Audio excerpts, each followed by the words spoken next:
Ini Mbak Tika. Dia adalah seorang ibu rumah tangga dengan 3 anaknya yang masih kecil-kecil. Dan tepat di sebelah rumahnya tinggal tetangga anjing nggak punya otak yang kalau nyetel lagu gede-gede sampai tengah malam. Setiap dentuman dari lagu tetangganya itu membuat hatinya semakin murka, dan murka. Hingga akhirnya dia berpikir untuk mengambil sebuah tindakan. Dia datengin lakinya yang budak mau kondo bin dajal dan menceritakan kasusnya pelan-pelan. Kita kan punya tetangga kita itu kayak anjing.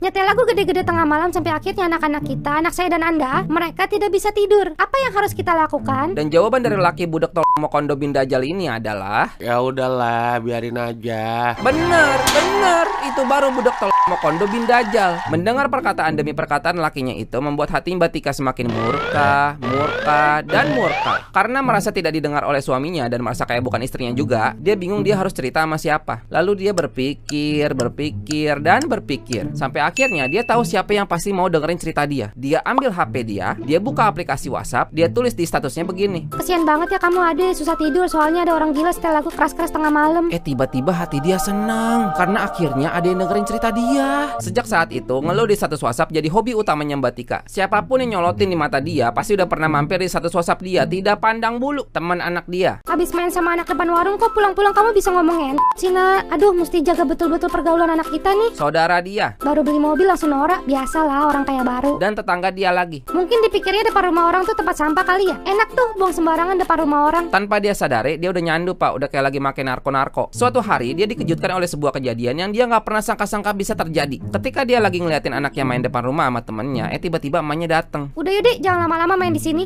Kenapa? Lah, kenapa? Kan angin gak ada, hujan gak ada. Salah anaknya apa? Salah Mbak Tika apa? Lalu dia berpikir, sampai akhirnya dia tetap gak tahu kenapa. Terus kalau anaknya udah gak punya teman kayak begini gimana dong? Apa yang harus Mbak Tika lakukan? Nulis status WhatsApp. Bener, itu baru Mbak Tika yang kami semua kenal. Nggak apa-apa ya nak, sekalipun kamu dijauhin sama teman kamu, ingat tetap ada Allah yang selalu nemenin kamu. Dia bawa-bawa Allah untuk memvalidasi bahwa dia di pihak yang benar dan emak dari teman anaknya itu di pihak iblis. Di suatu malam tetangga kembali nyetel lagu gede-gede. Tapi kali ini ada yang beda, suaranya jauh lebih gede dibandingin yang kemarin-kemarin. Lah kenapa tuh? Bukannya udah disindir di status WhatsApp harusnya dia mikir ya? Kok malah makin kayak tetangganya? Hal itu membuat hati Mbak Tika murka. Akhirnya dia datengin lakinya tapi nggak jadi pas ngeliat muka lakinya karena malas sudah tahu lakinya budak mau kondo bin dajal. Jadi satu-satunya hal yang bisa Mbak Tika lakukan untuk melawan itu adalah datengin tetangganya. Enggak, nulis status WhatsApp. Bener.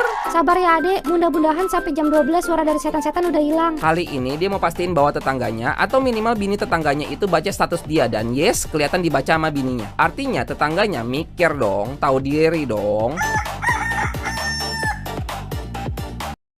Pagi baru berhenti pak. Pertama kalinya dalam sejarah Mbak Tika tinggal di situ. Si tetangga nyalain lagu sampai pagi. Kenapa ya? Disitulah Mbak Tika baru sadar bahwa sesungguhnya status WhatsApp dia cuma memperkeruh keadaan dia, cuma nambahin penyakit dalam hati dia. Dan yang pasti nggak nyelesain masalah dia sama sekali. Dia sadar bahwa ternyata diri dia nggak penting-penting amat ada. Akhirnya Mbak Tika mau berubah. Kali ini dia mau ngambil tindakan yang tegas. Dia ngambil HP terus nulis status WhatsApp begini.